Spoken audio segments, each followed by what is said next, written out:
Con respecto específicamente al tema de los alimentos en el estómago, hay distintas posturas desde el punto de vista médico-legal. Hay autores que realizan tablas según las cuales hay alimentos que son los líquidos que pasan muy rápidamente por el estómago y se evacúa el estómago de esos alimentos en poco tiempo. Y hay otros alimentos como son las proteínas y los alimentos ricos en grasa que por ahí pueden llegar a estar unas cuantas horas en la cavidad gástrica. También es importante determinar la acción del sistema nervioso en relación con la digestión, porque eso es uno de los bemoles que tiene este tipo de estudios. No es lo mismo la digestión de un individuo que esté haciendo una sobremesa tranquila que aquel individuo que haya pasado por una situación angustiante de estrés o de alarma. Es decir que es un dato que es un dato más a tener en consideración con respecto a la determinación probable de la data de la muerte, y es un dato que algunos autores le dan más trascendencia que otros. Evidentemente que está condicionado también al conocimiento de el horario de la última comida, ¿verdad? El horario de la última comida de la persona sobre la cual se está haciendo el estudio. Bien. Usted ha escuchado las exposiciones precedentes y la primera pregunta es: ¿son inconciliables las posiciones de los peritos? ¿O en realidad tienen puntos en común? Yo creo que la principal disidencia fue la temática de el posible o no fenómeno cadavérico descrito como spam. Después, en cuanto a la merituación de la marcha de los procesos tanatológicos,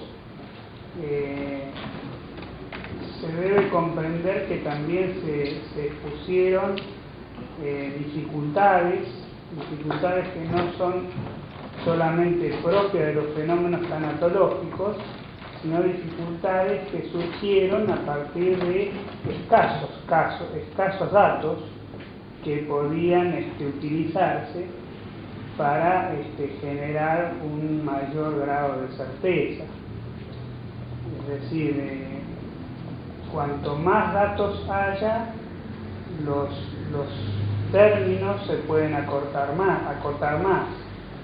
Cuando los datos son menores, y a eso se puede agregar que hay datos que están estimados por la persona que no los ha tomado, es decir, hay una persona que los ha tomado y hay otra persona, como puedo ser yo también, que estoy en inferioridad de condiciones porque no sé realmente si eso fue así o no.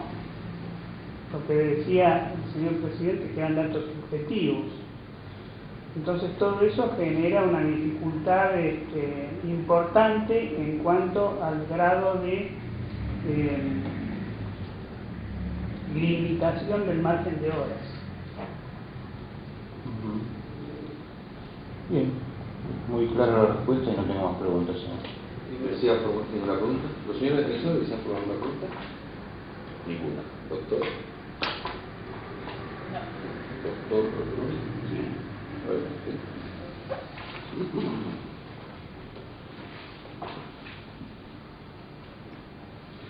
Doctor, retomando esta última parte,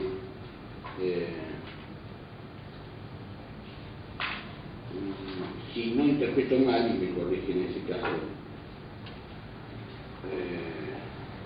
estaría en mejor condiciones de establecer el horario aquel que tomó las muestras, el que recolectó los elementos, el que estuvo en el lugar de los hechos, que aquel que no estuvo ahí, que no recolectó las muestras, que no vio in vitro el cuerpo de la víctima?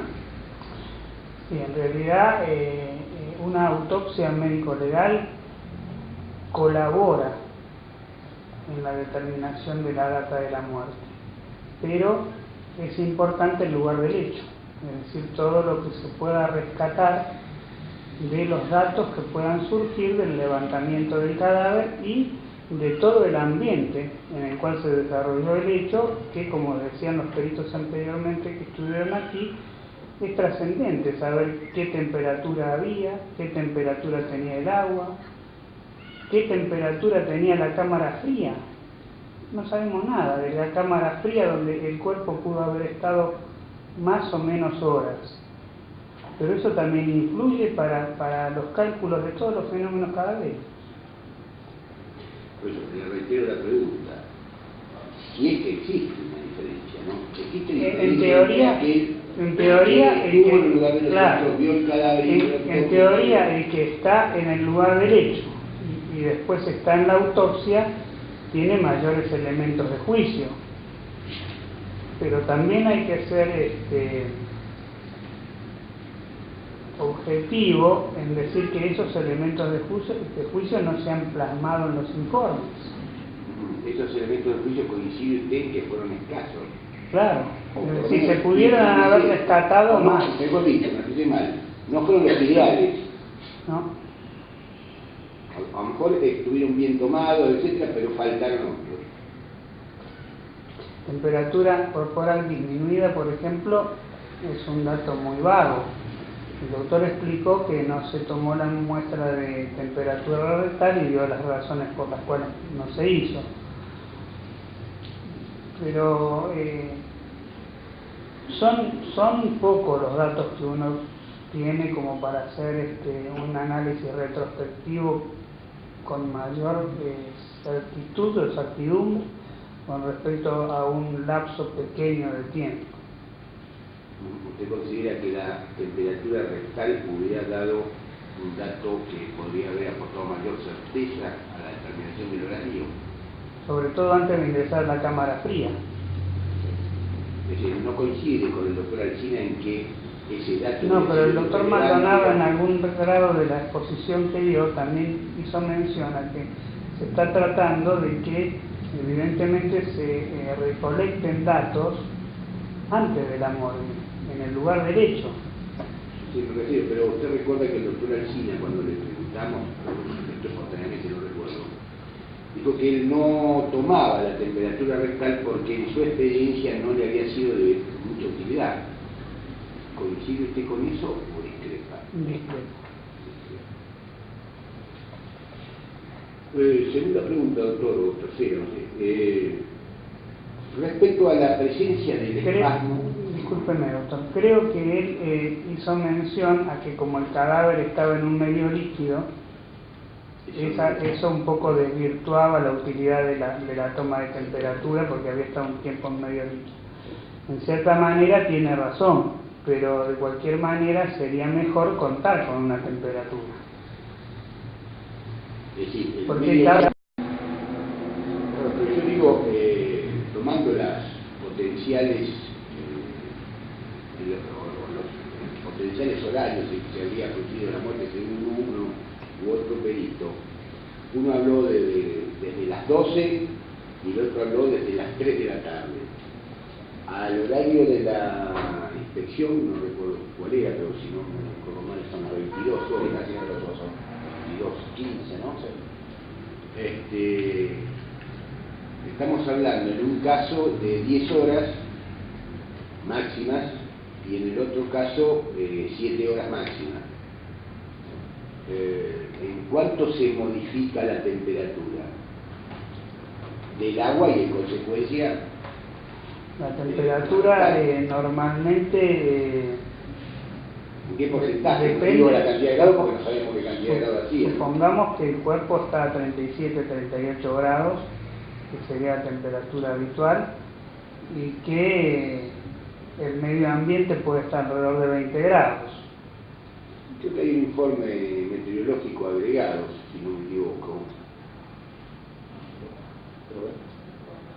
No sabemos dónde está. Bueno, hay un informe, lástima cómo podemos recurrir a él para saber las temperaturas de ese día, la temperatura ambiente. Pero bueno, en definitiva, mientras que buscamos, la pregunta es en qué porcentaje, ¿no?, en qué proporción la temperatura del agua incide sobre la temperatura rectal a medida que se va cambiando la temperatura del agua. Claro. O sea, ¿cambia con la misma velocidad que el agua o no? Es más lenta. No, la temperatura va descendiendo de acuerdo a la diferencia de grados. Es decir, cuanto más diferencia de grados hay entre el cuerpo y el medio, el descenso es más rápido. Es decir, se desciende más rápido en las primeras 12 horas después de la muerte y más lento en las segundas 12 horas después de la muerte. Bueno, en este caso, en ambas posibilidades, la del doctor Alsina y la del doctor Ranulado, era menos de 12. Así que estamos en la etapa más rápida, claro, de descenso de la temperatura. Por eso le preguntaba, ¿es directamente proporcional al descenso de la temperatura del agua? El agua baja 1 grado, la temperatura rectal baja 1 grado. La velocidad del descenso es directamente proporcional a la diferencia de temperaturas que hay entre el cuerpo y el medio en el cual está sumergido.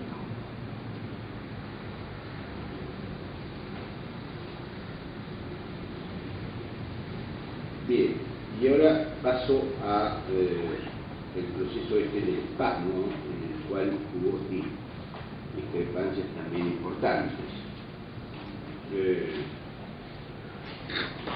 Bueno, usted lo habrá escuchado, el doctor Alsina se inclinó por la existencia de un espasmo que habría opacado la rigidez cadavérica, entonces podría haber